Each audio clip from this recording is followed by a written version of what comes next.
तरुणिया नौजवान जवान कहना या मैं मुरब्बिया ने बाबा रसूल के दिए ইব্রাহিম খলিলুল্লাহকে আমার বাঁচাবেন বলে ঠিক করেছিলেন আমার ইব্রাহিম খলিলুল্লাহকে বাঁচাবেন কিন্তু ইব্রাহিম নবীর সঙ্গে পেরে উঠতে পারে না নমরুদ হাজারো চেষ্টা করে ব্যর্থ হয়েছিল ইব্রাহিম খলিলুল্লাহর উপরে সাহায্য ছিল আমার আল্লাহ কোরআনের যদি তাফসীর পড়েন আপনি অবাক হয়ে যাবেন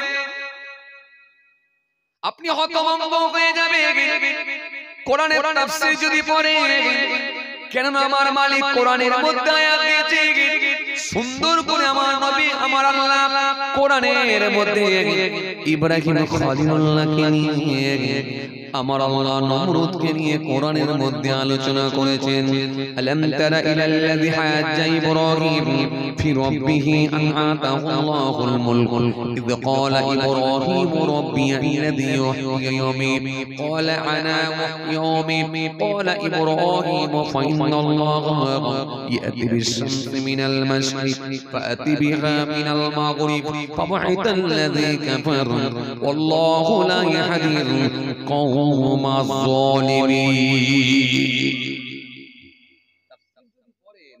আপনি অবাক হয়ে যাবেন হতভম্ব হবেন হাজারো চেষ্টা করেও কিন্তু নমরুদ ইব্রাহিম খলিলুল্লাহর সঙ্গে পারেনি কারণ ইব্রাহিম খলিলুল্লাহর উপরে সাহায্য ছিল কার স্বয়ং আল্লাহ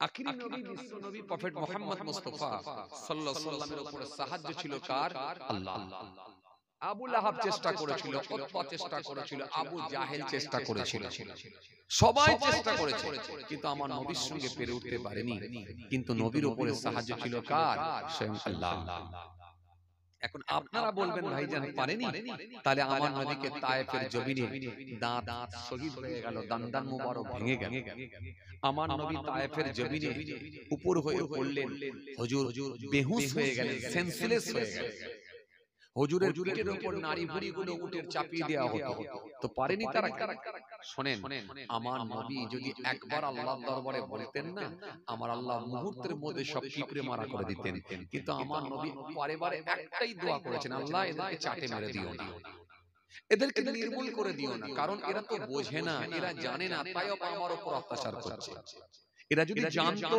এরা যদি বুঝতো এরা যদি জানতো তাহলে এই অত্যাচারটা করতো না আল্লাহ এদেরকে মেরে দিও না কারণ এরা যদি সব মরে যায় তাহলে আগামী দিনে কে তোমাকে রব বলে ডাকবে আর আমাকে কে নবী বলে ডাকবে ডাকার লোক থাকবে না আল্লাহ মেরো আল্লাহ তুমি মেরো এদেরকে তুমি আল্লাহ হেদায়েত আর হেদায়েত না হলে এদের আল আওলাদদেরকে হেদায়েত দাও এদের পরবর্তী প্রজন্ম যারা আসবে তাদেরকে তুমি অন্তত হেদায়েত দাও নবী সব সময় হেদায়েতের দোয়া করেছিলেন তাই বারবার আমার নবী আল্লাহর দরবারে বলে আল্লাহ চাটে মেরে শেষ করুন এই যে আমার আল্লাহর দরবারে দোয়া চাওয়া এইজন্যই আমার আল্লাহ চাটে নির্মূল করেন তাহলে সেই মালিক ক্ষমতা আছে আমার মালিক কে বলেছ আমার মালিকের সব সময় ক্ষমতা এক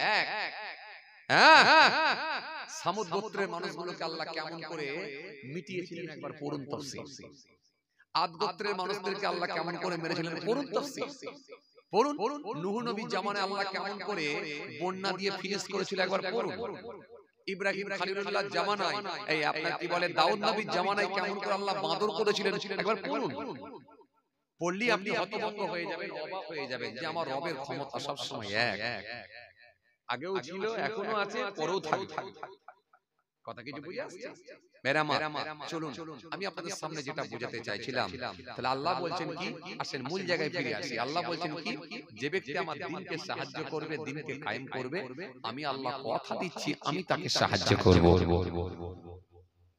কথা কিছু বুঝে গেল জি এজন্য কোরআন শরীফের মধ্যে আল্লাহ বলেছেন ইন্নাস সালাতা তানহা আনিল ফাহশাই ওয়াল মুনকার নিশ্চয়ই নামাজ সমস্ত রকমের অশ্লীলতা সমস্ত রকমের খারাপ কাজ থেকে মানুষকে দূরে রাখে এটা কি নামাজ সমস্ত রকমের খারাপ কাজ থেকে মানুষকে দূরে রাখে আপনি যখন জোহরের নামাজ পড়বেন জোহরের নামাজ পড়ে নিয়ে কোন অন্যায় কাজের দিকে যখন ধাবিত হবে অমনি দেখবেন আসরের নামাজ আপনাকে বাধা দিচ্ছে, আসরের নামাজ আপনাকে আপত্তি জানাচ্ছে, তুমি যেও না, যেও না, তোমার দ্বারা এই কাজটা শোভনীয় হবে না। কেন? তুমি হলে নামাজি, তোমার দ্বারা এই অন্যায়টা হতে পারে না।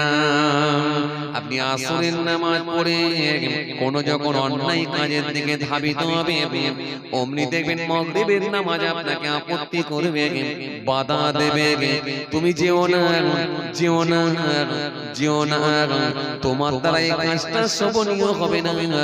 কেন? তুমি হলে নামাজি। এইভাবে 5 ওয়াক্তের নামাজ মানুষকে গার্ড করে, আটকায়, অন্যায় মুক্ত বানায়, অন্যায় মুক্ত বানিয়ে দেয়। এইজন্য নামাজ, সালাত, এইজন্য রাসূল বলেছেন সালাতের গুরুত্ব সবথেকে বেশি। কেন? আমি আপনাকে বলেছিলাম কি আমলের ভেতরে সবথেকে আল্লাহর কাছে প্রিয় আমল সেটা হলো সালাত, নামাজ। নবী বলেন ওয়ালা সালাতু ওয়ালা ওয়াক্তিহা, নামাজের সময় নামাজ পড়ে নেওয়া, এটার গুরুত্ব সবথেকে বেশি। এইজন্য সালাত নিয়ে আপনাদের সামনে আমি বুঝাচ্ছি, খুব ভালো করে ঠান্ডা পেরে বোঝার চেষ্টা করেন। ভাইরা আমার, বন্ধুরা আমার, সাথী মহব্বতের ভাইরা, যে কথা বোঝাতে চাইছিলাম এই সালাত আপনাকে গার্ড করবে। আপনি মেলাবেন আপনার মহল্লায় হোক কিংবা পাশের মহল্লায় হোক, জি ইমাম সাহেবকে গিয়ে বলবেন হুজুর, হুজুর, পাশের মহল্লার ইমামকে গিয়ে বলবেন হুজুর এই সামনে যে ভেরিতে মাছ আছে না হুজুর, হুজুর প্রচুর মাছ আছে হুজুর, আজ রাতে 2টোর সময় আপনি খালি টর্চ লাইট মারবেন আর জাল ফেলে মাছ তুলে নেওয়ার দায়িত্ব আমার। সকালবেলা এই রামপুর বাজারে বিক্রি করে দেওয়ার দায়িত্বটাও হলো আমার। সকালবেলা রামপুর বাজারে বিক্রি করে দেওয়ার দায়িত্ব আমার। যা হবে দুজনের 50-50। আপনাকে দেখবেন ওই মহল্লার ইমাম বলবে দেখো এই অন্যায় কাজটা আমি করতে পারবো না, কারণ কারণ দুনিয়ার মানুষ দেখতে না পেলেও কিন্তু আমার মালিক দেখতে পাবে, আমার রব দেখতে পাবে, আমার আল্লাহকে আমি লুকাতে পারবো না। ইন্নাল্লাহ কানা সামিয়াম বাসীরা, নিশ্চয়ই তিনি সমস্ত কিছু শোনেন এবং দেখেন, তিনাকে আমি লুকাতে পারবো না। এই যে ভয়টা চলে আসবে সেটা একমাত্র সালাত, নামাজ। নামাজ পড়তে পড়তে পড়তে পড়তে আপনি এমন জায়গায় চলে যাবেন আল্লাহর ভয় ভীতিটা আপনার ভিতরে চলে আসবে।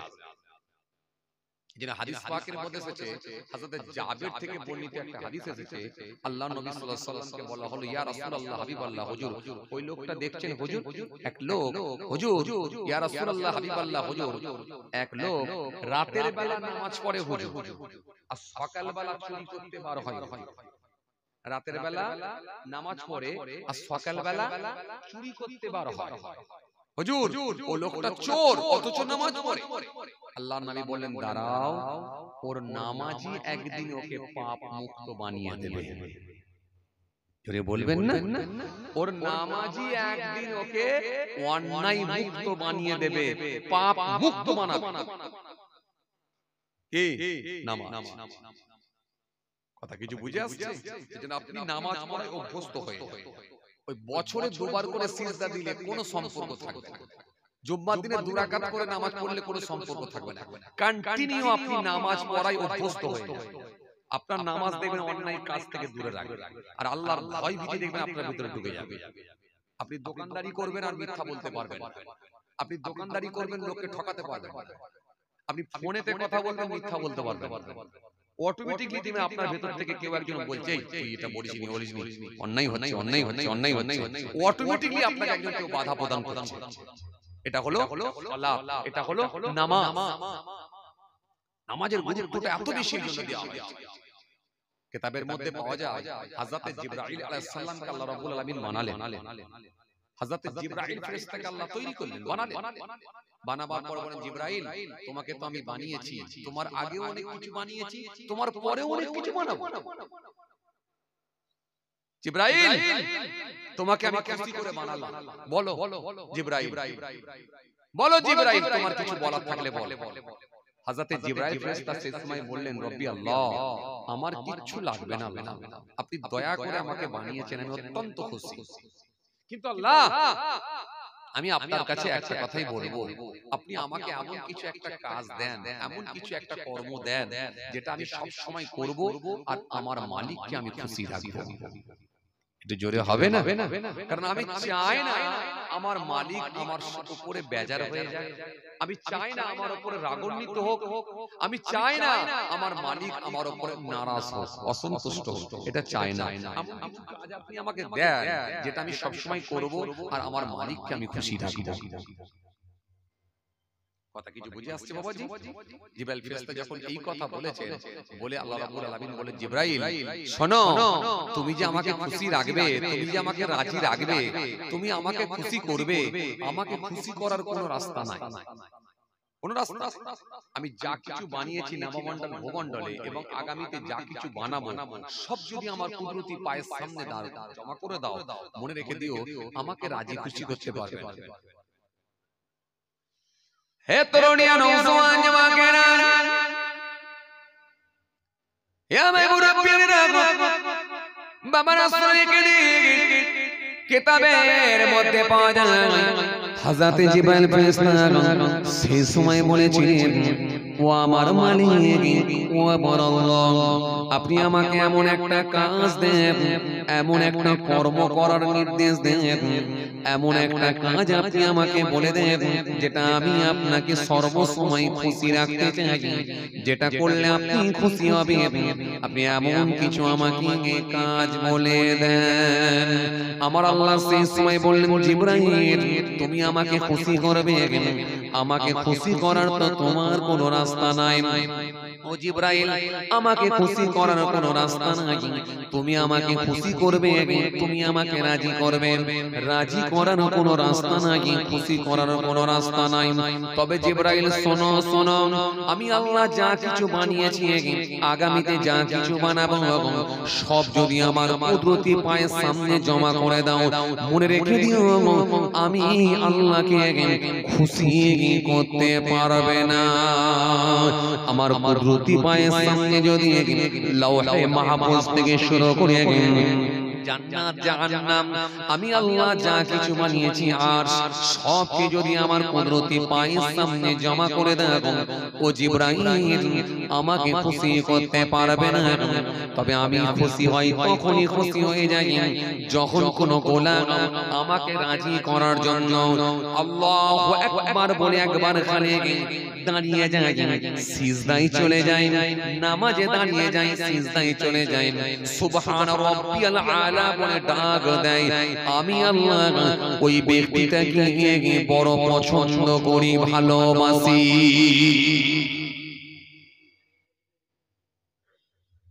আমি আল্লাহ ওই ব্যক্তিটাকে বড় পছন্দ করি, ওই ব্যক্তিটাকে বড় ভালোবাসি। যখন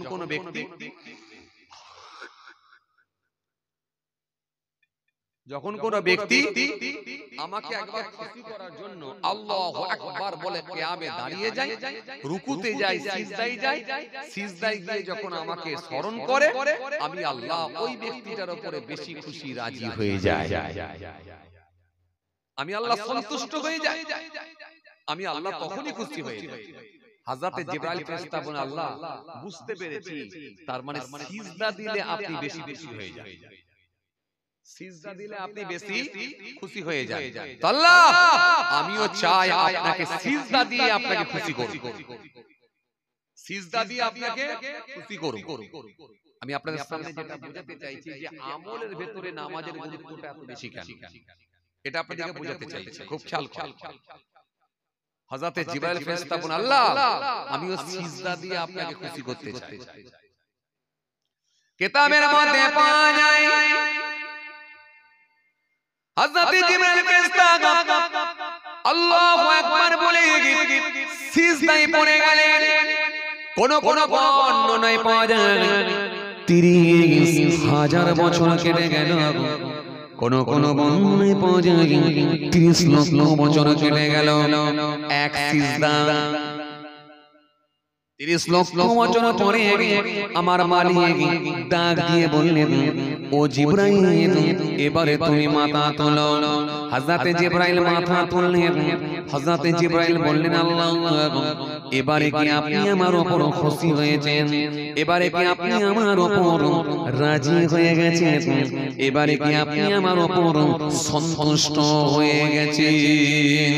আমার আল্লাহ সেই সময় বললেন, ও জিবরাইল শোনো, আমাকে রাজি করবে, আমাকে খুশি করবে। ও জিবরাইল একবার আরশের দিকে তাকাও। হযরতে জিবরাইল ফেরেশতা আরশের দিকে তাকালেন। আরশে আমার আল্লাহ লিখে দিয়েছেন, লা ইলাহা ইল্লাল্লাহু মুহাম্মাদুর রাসূলুল্লাহ সাল্লাল্লাহু আলাইহি ওয়াসাল্লাম। হযরত জিবরাইল বলেন, আল্লাহ, লা ইলাহা ইল্লাল্লাহ, লা নেই, কি নেই, ইলাহা কোন মাবুদ, কোন স্রষ্টা, কোন সৃষ্টিকর্তা নেই, কোন মাবুদ নেই, কোন স্রষ্টা নেই, কোন সৃষ্টিকর্তা নেই, কোন মাবুদ, কিন্তু ইল্লাল্লাহ কেবল মাত্র আল্লাহ ছাড়া, আল্লাহ ছাড়া কোন মাবুদ নাই, আল্লাহ ছাড়া কোন স্রষ্টা নাই, আল্লাহ ছাড়া কোন সৃষ্টিকর্তা নাই। ও আমার আল্লাহ, মুহাম্মাদুর রাসূলুল্লাহ সাল্লাল্লাহু আলাইহি ওয়াসাল্লাম, এই মুহাম্মাদুর রাসূলুল্লাহটাকে আমার আল্লাহ সেই সময় বললেন, ও জিবরাইল শুনে রাখো, যাকে আমি আল্লাহ সবথেকে বেশি পছন্দ করি, যাকে আমি আল্লাহ সবথেকে বেশি সম্মান দিয়েছি, যাকে আমি আল্লাহ সবথেকে বেশি ভালোবাসি, যিনি হলেন আমার হাবিবুল্লাহ, যিনি হলেন আমার দোস্ত, যিনি হলেন আমার বন্ধু, যিনি হলেন আখিরি নবী, যাকে আমি আল্লাহ আখিরি নবী করে, ইমামুল আম্বিয়া করে, সকলের জন্য উস্তাদ করে আমি আল্লাহ পৃথিবীর জমিনে প্রেরণ করব। ইনি হলেন মুহাম্মাদুর রাসূলুল্লাহ সাল্লাল্লাহু আলাইহি ওয়াসাল্লাম।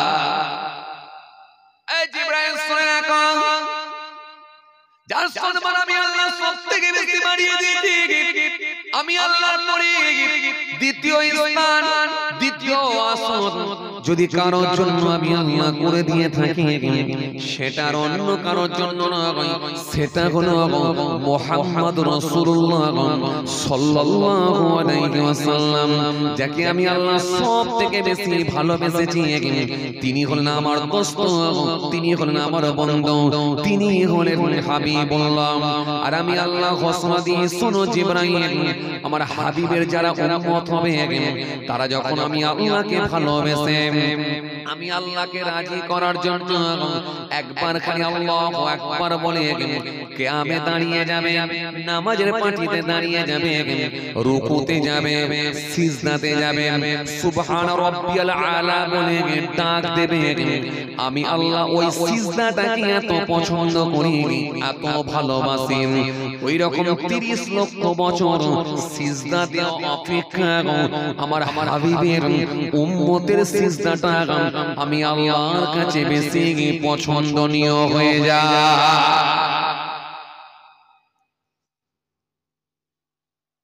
কথা কিছু বুঝতে পারছেন বাবাজি? হ্যাঁ, এইজন্য সিজদাটাকে আল্লাহ পছন্দ করে। যে সিজদা যখন মানুষ দেয়, যখন মাথা নত করে দেয়, তার শরীর অঙ্গগুলো সব আল্লাহর কুদরতি পায়েতে নত হয়ে যায়। এইজন্য সিজদায় যখন বান্দা দাঁড়িয়ে যায়, আল্লাহ বড় ভালোবাসে, বড় ভালোবাসে। এইজন্য আল্লাহর কাছাকাছি, পাশাপাশি আল্লাহর সঙ্গে যোগাযোগের উত্তম মাধ্যম সেটা হলো সালাত, সেটা হলো নামাজ। এই নামাজ যদি না থাকে, তার মধ্যে কিচ্ছু নাই। নামাজ না থাকলে তার মধ্যে কিচ্ছু না। এইজন্য প্রত্যেকে নামাজ পড়ার চেষ্টা করুন। কোন যুবক ছেলে যেন নামাজ ছেড়ে দেবে, সবাই নামাজ পড়ে। নামাজ পড়লে আমার আল্লাহর সঙ্গে যোগাযোগ, সম্পর্ক, ট্রানজাকশন তৈরি হয়ে যায়। কথা বুঝতে আসছে? নামাজ অন্যান্য নবীদের জামানাতেও ছিল, অন্যান্য নবীদের জামানাতেও তেনারাও নামাজ আদায় করেছে। পদ্ধতি সিস্টেমটা আলাদা ছিল, জি আলাদা ছিল। মুসা কালিমুল্লাহ তিনিও তো নামাজ পড়েছেন, ঈসা রূহুল্লাহ তিনিও নামাজ আদায় করেছেন, অন্যান্য নবী আম্বিয়া সালামরাও নামাজ পড়েছেন,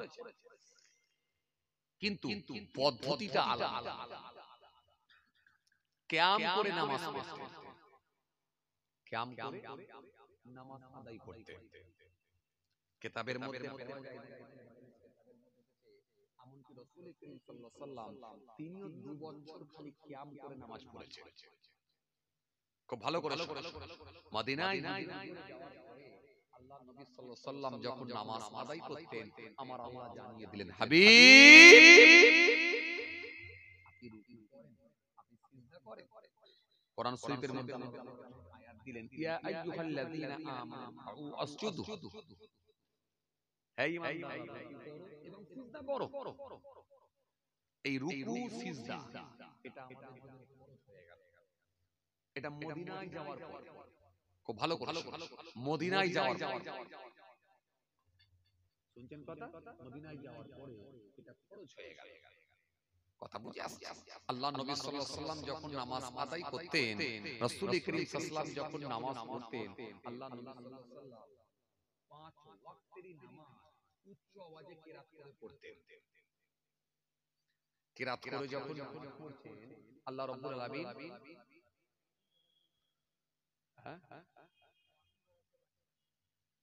কোথাও আগুন ধরাচ্ছে বলছে,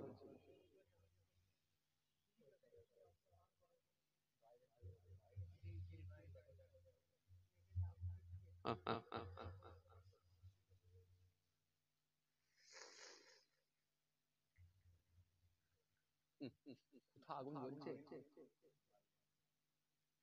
বাইরে, আসেন খেয়াল করেন বাবা। তো আল্লাহ নবী সাল্লাল্লাহু আলাইহি ওয়াসাল্লাম 5 ওয়াক্তেরই নামাজ উচ্চ আওয়াজে কিরাত করে নামাজ পড়তেন, উচ্চ আওয়াজে কিরাত করে নামাজ পড়তেন। দিনের বেলা অর্থাৎ দিবালোকে যে নামাজ পড়তেন, 2 ওয়াক্তের নামাজ, আসরের নামাজ আর জোহরের নামাজ। এই জোহরের নামাজ আর আসরের নামাজ যখন উচ্চ আওয়াজে কিরাত করে পড়ছেন, তখন দেখা যায় বেঈমানরা, গায়রকোমরা আল্লাহ নবীর দিকে লক্ষ্য করে তারা পাথর নিক্ষেপ করা শুরু করল এবং রাসূল করিম সাল্লাল্লাহু আলাইহি ওয়াসাল্লামকে নিয়ে তারা টোল করতে শুরু করল। নানা রকম ভাবে পরিহাস করতে লাগলো, উপহাস করতে লাগলো, আল্লাহ নবীকে নিয়ে নানা রকম ভাবে কুমন্তব্য শুরু করল, এমনকি পাথর নিক্ষেপ করতে লাগলো রাসূলুল্লাহর দিকে। কারণ দিনের বেলা আওয়াজ শুনতে পেয়ে যাচ্ছে, চোখে পড়ে যাচ্ছে, তারাই অত্যাচার শুরু করে। রাসূল করিম সাল্লাল্লাহু আলাইহি ওয়াসাল্লাম কষ্ট পাবে, এটা কিন্তু আল্লাহ কখনো মেনে নিতে পারে না। আমার আল্লাহ সঙ্গে সঙ্গে তার হাবিবুল্লাহকে জানালেন, হাবিব, দোস্ত, বন্ধু, আজ থেকে আমি আল্লাহ বলছি, আর জোহরের নামাজ এবং আসরের নামাজ এটা উচ্চ আওয়াজে কিরাত করে আর পড়বেন না। আপনি আস্তে আস্তে মনে মনে নামাজ পড়বেন। সেই থেকে রাসূলুল্লাহ মনে মনে নামাজ শুরু করলেন, আসরের নামাজ আর জোহরের নামাজ। কথা কিছু বুঝে আসছে বাবাজি আপনাদের? এই উচ্চ আওয়াজে কিরাত করে নামাজ পড়া বন্ধ করলেন। এইজন্য 3 ওয়াক্তের নামাজ উচ্চ আওয়াজে কিরাত করে পড়তে হয়। সেটা হলো এশার নামাজ, মাগরিবের নামাজ আর ফজরের নামাজ। বাকি 2 ওয়াক্তের নামাজ আমরা আস্তে আস্তে মনে মনে পড়ি, আস্তে আস্তে কিরাত পড়ি, উচ্চ আওয়াজে কিন্তু কিরাত পড়ি না। এটা মদিনায় যাওয়ার পর কথা বুঝে আসছে? ইসলাম ধর্মে এমন একটা ধর্ম, আপনি এর ভেতরে যদি একটু জানার চেষ্টা করেন, সব কিছু আপনি জানতে পারবেন।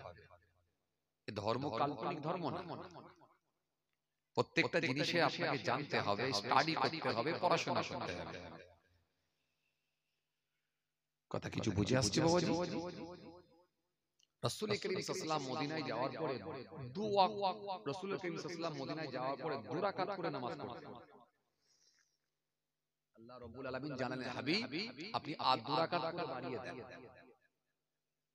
কেন? জোহরের এটা 4 রাকাত ফরজ, আসরের এটা 4 রাকাত ফরজ, এশার এটা 4 রাকাত ফরজ, আর 2 রাকাত করে বাড়িয়ে দেন। নবী আর 2 রাকাত করে বাড়িয়ে দিয়েছিলেন, এই 4 রাকাত করে ফরজ। কথা কিছু বুঝে আসছে বাবাজি? এটা হলো সালাত, নামাজ। আমলের ভিতরে সবথেকে উত্তম আমল, ভালো আমল, সেটা হলো সালাত আদায় করা, নামাজ আদায় করা।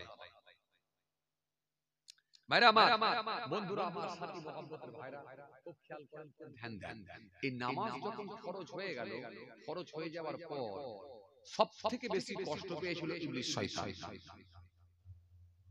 ইবলিস শয়তান পাহাড়ের উপরে উঠে কাঁদতে শুরু করেছিল। যেদিনে নামাজ ফরজ হয়ে গিয়েছিল, ইবলিস শয়তান সেদিনে পাহাড়ের উপরে উঠে কাঁদতে শুরু করেছিল। কেন? নামাজ পড়ার উপকারিতা, নামাজ পড়ার ফায়দা, সেটা ইবলিস খুব ভালোভাবেই জানে। এইজন্য পৃথিবীতে এমন কোন জায়গা নাই যেখানে ইবলিসের সিজদা নাই। আসমানে এমন কোন জায়গা নাই যেখানে ইবলিসের সিজদা নাই। কিন্তু সেই ইবলিসকে বিতাড়িত করা হয়েছিল কটা কারণে? একটা কারণে। কি কারণে? কথা বলে কি কারণে?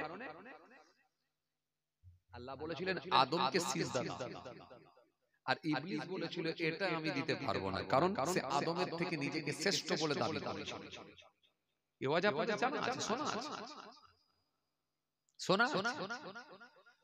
আল্লাহ বলেছিলেন আদমকে সিজদা দাও, আর ইবলিস বলেছিল এটা আমি পারবো না, এটা আমি পারবো না।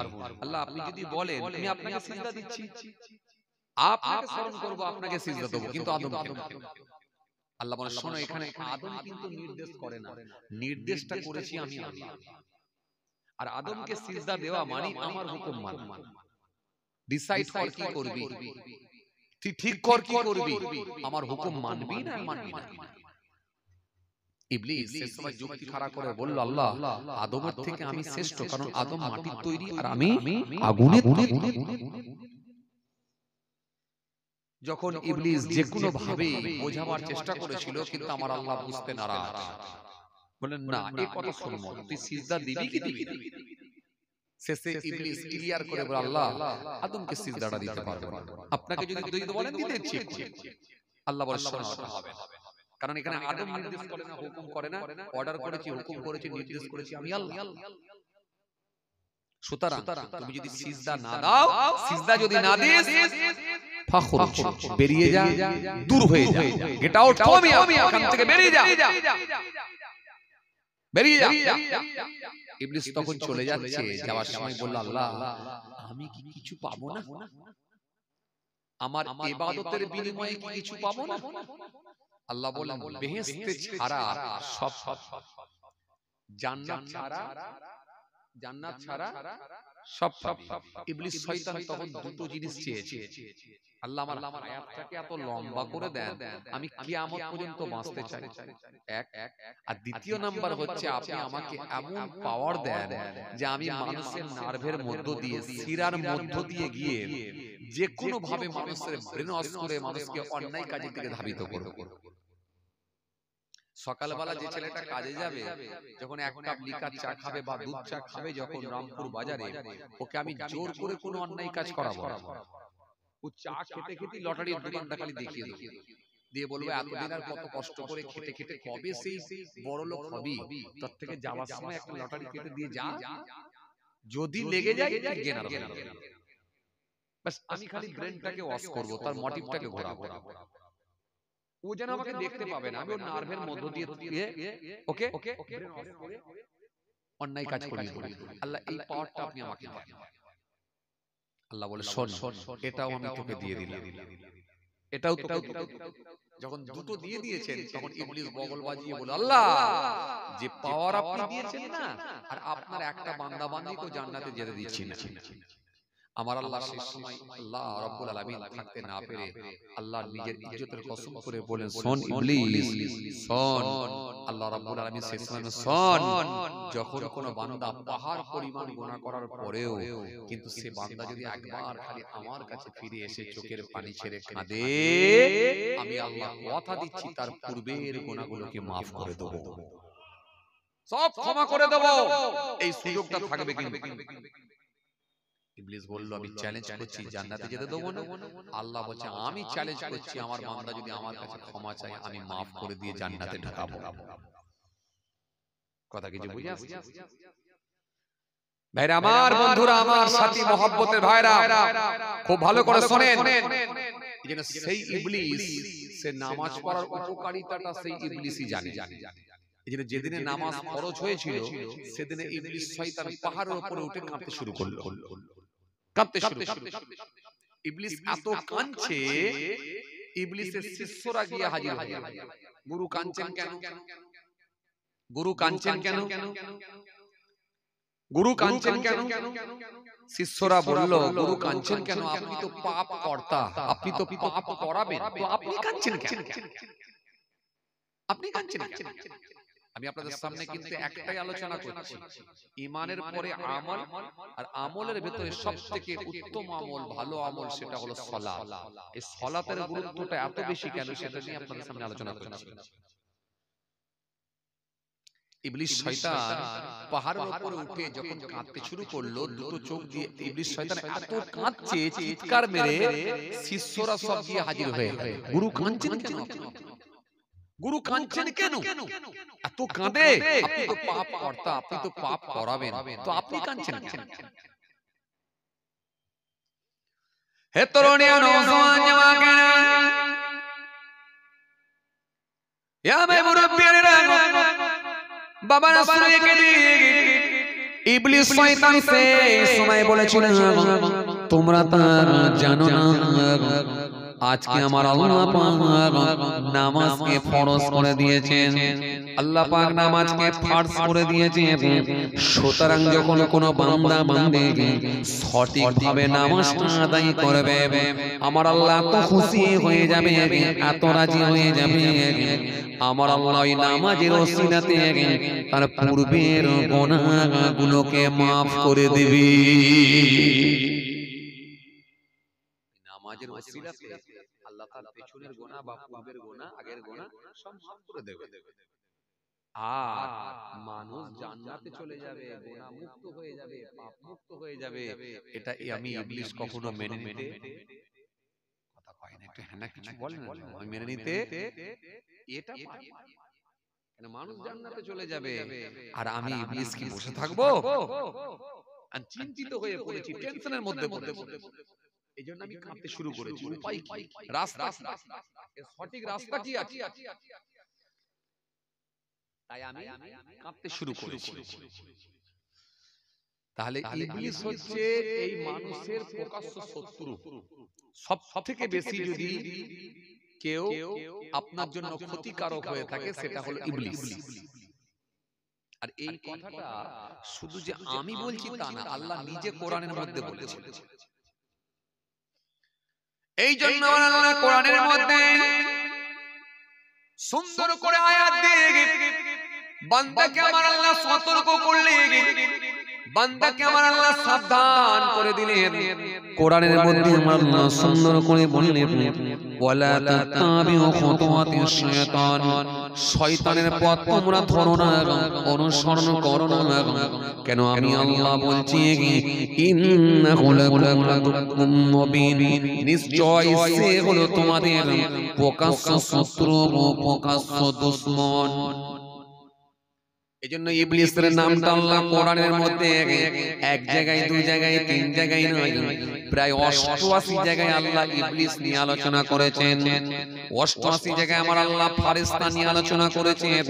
77 জায়গায় আমার আল্লাহ জান্নাত নিয়ে আলোচনা করেছেন। 77 জায়গায় আমার আল্লাহ জাহান্নাম নিয়ে আলোচনা করেছেন। 115 জায়গায় পৃথিবী নিয়ে আলোচনা করেছেন। 115 জায়গায় আখিরাত নিয়ে আলোচনা করেছেন। 13 জায়গায় দরিদ্রতা নিয়ে আলোচনা করেছেন। সচ্ছলতা নিয়ে 26 জায়গায় আলোচনা করেছেন।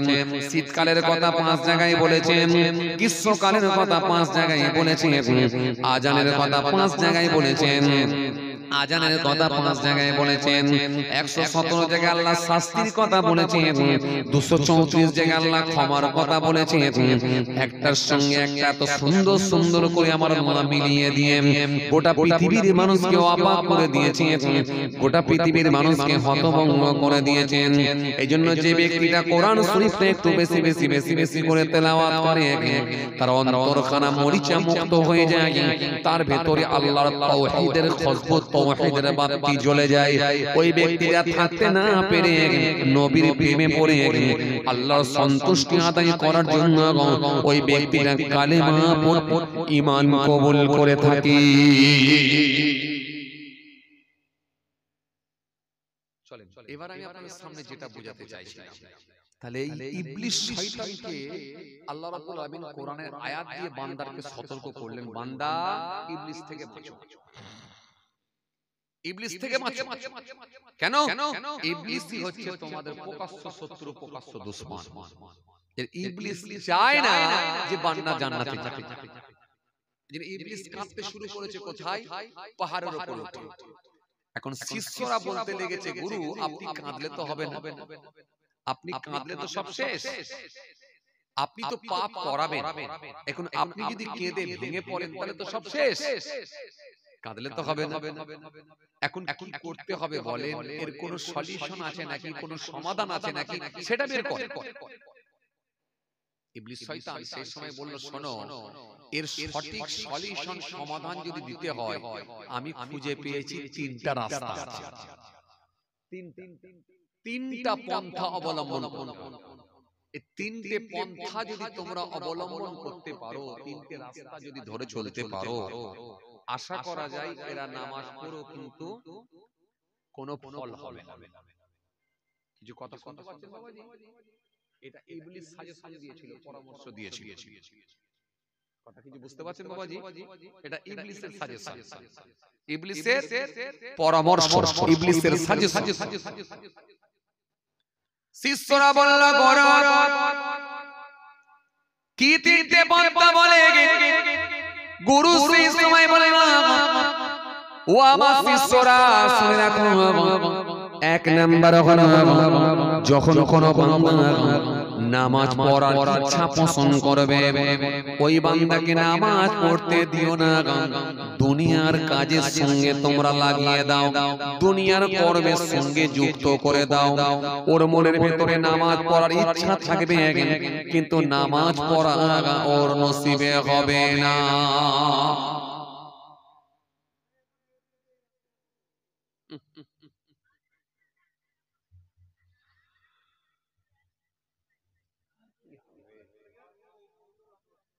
কিছু বুঝতে পারছেন?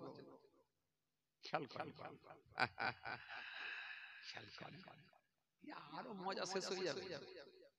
খুব ভালো করে খেয়াল করেন বাবাজি, আপনি দেখেন, খেয়াল করেন, সরষের তেলের আর সেই ঝাঁঝ না, পেঁয়াজ কাটলে আর চোখ দিয়ে পানি বেরোয়, কথা বলেন যে আর সব খাচ্ছেন সেই সাদা মজা, কথা বুঝে আসছে, মজা শেষ হয়ে যাচ্ছে আস্তে আস্তে। এই যে মজা পাবেন, স্বাদ পাবেন, অনুভূতি আসবে, সেটা আস্তে আস্তে নষ্ট হয়ে যাচ্ছে, নষ্ট হয়ে যাচ্ছে বলিতে এই অবস্থা আজকে। কথা বুঝতে পারছেন? যাই হোক, লোকজন কম হলে আমরা একটু অসুবিধা ফিল করি, একটু অসুবিধা হয় আমাদের, লোকজন কম, বক্তৃতা করতে, বয়ান করতে একটু অসুবিধা হয়। হাজার হাজার লোক দেখা আমাদের অভ্যাস তো।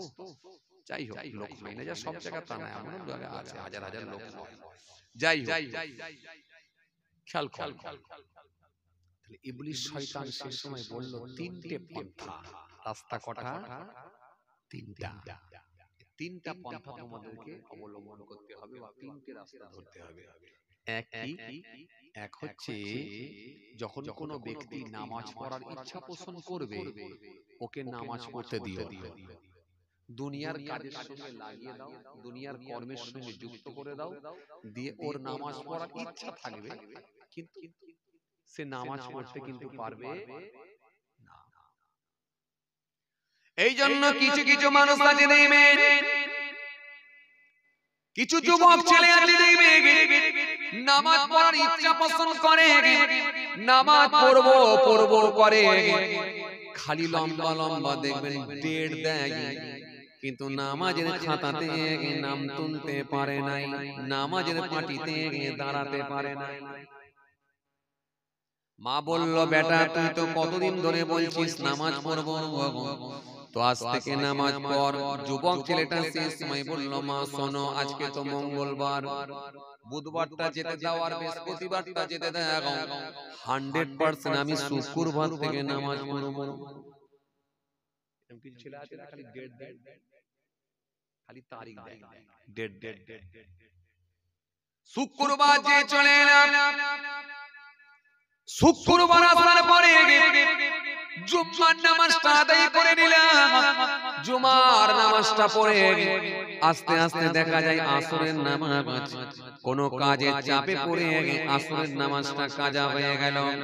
মাগরিবের নামাজটা ব্যস্ততার কারণে মাগরিবের নামাজ কাজা হয়ে গেল।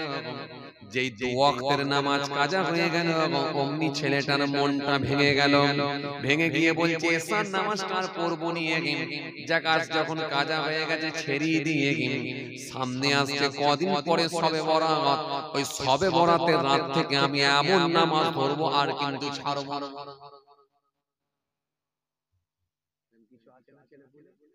কথা বলছেন না কেন?